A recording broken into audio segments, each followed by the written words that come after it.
ರೈತ ಬಡವನಲ್ಲ, ದೇಶಕ್ಕೆ ಅನ್ನ ನೀಡುವ ಶ್ರೀಮಂತ.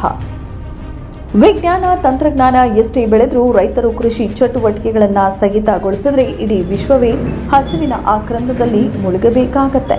ದೇಶ ಕಾಯುವ ಸೈನಿಕ ಎಷ್ಟು ಮುಖ್ಯವೋ ದೇಶದ ಜನತೆಯ ಹಸಿವು ನೀಗಿಸುವ ಅನ್ನದಾತ ಅಷ್ಟೇ ಮುಖ್ಯ ಎಂದು ತೋಟಗಾರಿಕಾ ಇಲಾಖೆ ಸಹಾಯಕ ನಿರ್ದೇಶಕ ಶಿವಾರೆಡ್ಡಿ ಅಭಿಪ್ರಾಯಪಟ್ಟರು.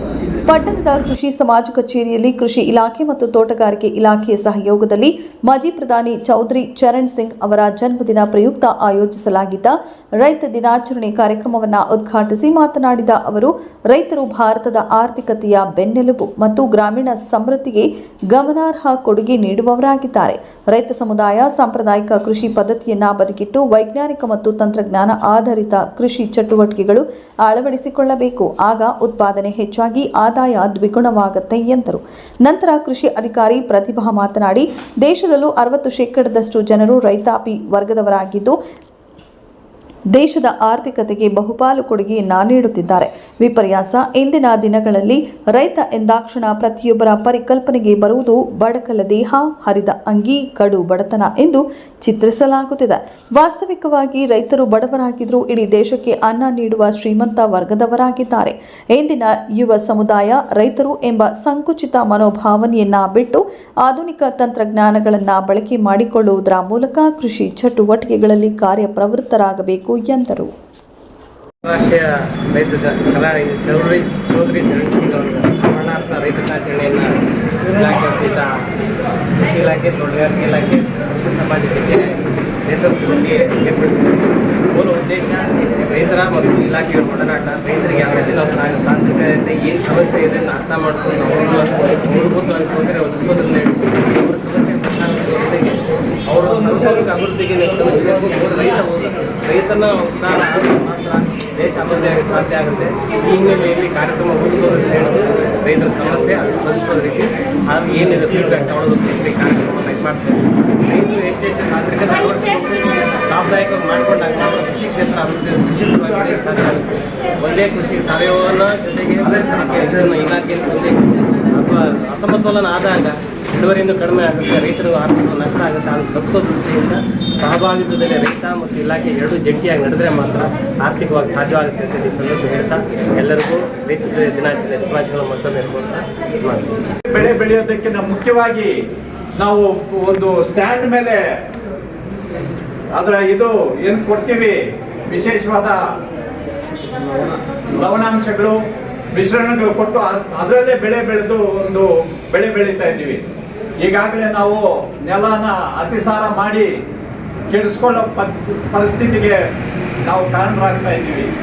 ಭವಿಷ್ಯದಲ್ಲಿ ನಮ್ಮ ಮಕ್ಕಳಿಗೆ ಆರೋಗ್ಯವಂತ ನೆಲನ ನಾವು ಸಮರ್ಪಣೆ ಮಾಡಬೇಕಂದ್ರೆ ಕೃಷಿ ಪದ್ಧತಿಯಲ್ಲಿ ತಮ್ಮನ್ನು ತಾವು ಆಲೋಚನಾ ಮಂಥನವನ್ನಾಗಿ ಮಾಡಿಕೊಂಡು ಹೆಚ್ಚಿನ ಕೆಮಿಕಲ್ಸ್, ರಾಸಾಯನಿಕಗಳ ಬಳಕೆಯನ್ನು ಸ್ವಲ್ಪ ಆದಷ್ಟು ಮಟ್ಟಿಗೆ ಕಡಿಮೆ ಮಾಡಿ ಬಯೋ ಸಿಸ್ಟಮಲ್ಲಿ ಬೆಳೆಯೋದ್ರ ಮುಖಾಂತರ ಈ ಒಂದು ನೆಲದ ಆರೋಗ್ಯನ ಸಂರಕ್ಷಣೆ ಮಾಡಿ ಒಳ್ಳೆಯ ಸಮೃದ್ಧವಾದ ನೆಲನ ಮುಂದಿನ ಪೀಳಿಗೆಗೆ ನೀಡೋದ್ರ ಮುಖಾಂತರ ನಮ್ಮ ಪೀಳಿಗೆಗೆ ಒಳ್ಳೆ ನೆಲ ಕೊಡೋದೆಲ್ಲ ಈ ದೇಶಕ್ಕೆ ಒಳ್ಳೆಯ ಆರೋಗ್ಯನ ಕೊಟ್ಟಂಗೆ ಆಗುತ್ತೆ. ನಾವು ಆರೋಗ್ಯದಾತರು ಆಗ್ತೇವೆ. ಅನ್ನದಾತರ ಜೊತೆಗೆ ಭವಿಷ್ಯದ ಆರೋಗ್ಯದಾತರು ಆಗಿ ರೈತರು ಬೆಳವಣಿಗೆ ಆಗಬೇಕು.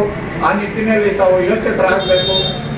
ಅದೇ ರೀತಿ ಏನು ಸಿರಿಧಾನ್ಯಗಳ ಬೆಳೆ ಏನಿದೆ, ಇವತ್ತು ಸಿರಿಧಾನ್ಯಗಳು ಅವಶ್ಯಕತೆ ಎಷ್ಟಿದೆ ಅನ್ನೋದು ಮನಗಂಡಿದ್ದೀವಿ.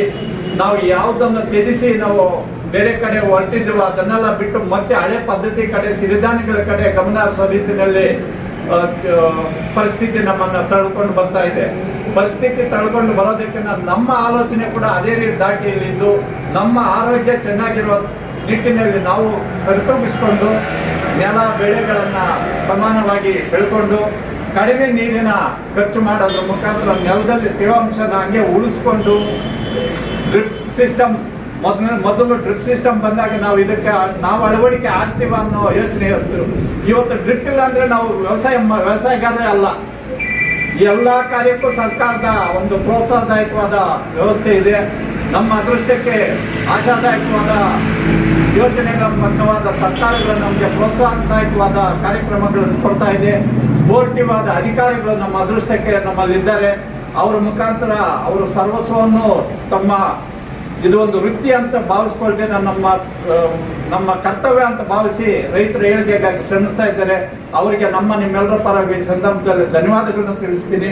ಮುಂದಿನ ದಿನಗಳಲ್ಲಿ ರೈತರು ಇನ್ನೂ ಹೆಚ್ಚಿನ ಆದಾಯ ಗಳಿಸಿ ತಮ್ಮ ಆರ್ಥಿಕ ಪರಿಸ್ಥಿತಿಯನ್ನು ಸುಧಾರಿಸಿಕೊಂಡು ಈ ದೇಶನ ಸದೃಢ ದೇಶವನ್ನಾಗಿ ಮಾಡೋ ನಿಟ್ಟಿನಲ್ಲಿ ತಾವು ಕಾರ್ಯೋನ್ಮುಖರಾಗಬೇಕಂತ ತಿಳಿಸ್ತಾ, ಈ ಒಂದು ಕಾರ್ಯಕ್ರಮದಲ್ಲಿ ತಡವಾಗಿ ಬಂದರೂ ನನಗೆ 2 ಮಾತು ಮಾತಾಡೋದಕ್ಕೆ ಅವಕಾಶ ಮಾಡಿಕೊಟ್ಟಂತ ತಮ್ಮೆಲ್ಲರಿಗೂ ವಂದಿಸಿ ನನ್ನ ಮಾತು ಮುಗಿಸ್ತಾ ಇದ್ದೀನಿ.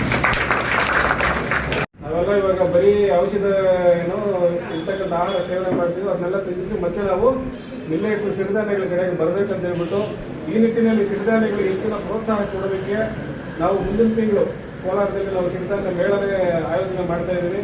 ದಯವಿಟ್ಟು ಎಲ್ಲ ರೈತ ಬಂಧುಗಳು ನಾವು ಹೇಳ್ತೀವಿ. ಅದೇ ರೀತಿ ಬೆಂಗಳೂರಲ್ಲಿ 23-24ನೇ ತಾರೀಕು ಜನವರಿ ITF ಇದೆ, ಇಂಟರ್ನ್ಯಾಷನಲ್ ಟ್ರೇಡ್ ಫೇರ್ ಇನ್ ಮಿಲ್ಲೆಟ್ಸ್ ಅಂತ ಹೇಳ್ಬಿಟ್ಟು. ಅಲ್ಲಿ ನಮ್ಮ ದೇಶದಿಂದನೇ ಅಲ್ಲ, ಬೇರೆ ದೇಶದಿಂದ ಕೂಡ ರೈತರು ಬರ್ತಾರೆ, ವ್ಯಾಪಾರಸ್ಥರು ಬರ್ತಾರೆ. ನೀವೇನಾದರೂ ನಾವು ಸಿರಿಧಾನ್ಯ ಜಾಸ್ತಿ ಬೆಳಿತೀವಿ, ನಮ್ಮ ಹತ್ರ ಈ ಥರ ಟ್ಯಾಲೆಂಟ್ ಇದೆ ಅಂತ ಹೇಳಿದ್ರೆ ನೀವು ಡೈರೆಕ್ಟ್ ಆಗಿ ಅವ್ರ ಜೊತೆ ಕನೆಕ್ಟ್ ಆಗ್ಬೋದು. ತುಂಬ ಅವಕಾಶಗಳಿರ್ತವೆ, ವ್ಯಾಪಾರಸ್ಥರಿಗೂ ಅವಕಾಶಗಳಿರ್ತವೆ, ರೈತರಿಗೂ ಅವಕಾಶಗಳಿರ್ತವೆ. ನಾವು ಇಲ್ಲಿಂದ ಎಲ್ಲರಿಗೂ ಬಸ್ಸಲ್ಲಿ ಕಳಿಸ್ಕೊಡ್ತೀವಿ, ಆಯ್ತಾ? ಅದಕ್ಕೂ ನಾವು ಡೇಟ್ ಕಮ್ಯುನಿಕೇಟ್ ಮಾಡ್ತೀವಿ. ಎಲ್ಲರೂ ದಯವಿಟ್ಟು ಬರಬೇಕು. ರಾಮೇಗೌಡರು ಇನ್ವಿಟೇಷನ್ ಕೊಡ್ಬೇಕಾಗಿದ್ದೀನಿ. ಹೋದ್ಸರಿ ಕೃಷಿ ಮೇಳಕ್ಕೆ ಕರ್ಕೊಂಡು ಹೋಗಿಲ್ಲ ಅಂತ ಹೇಳಿ ಗೌಡರು ಗರಂ ಆಗಿದ್ರು.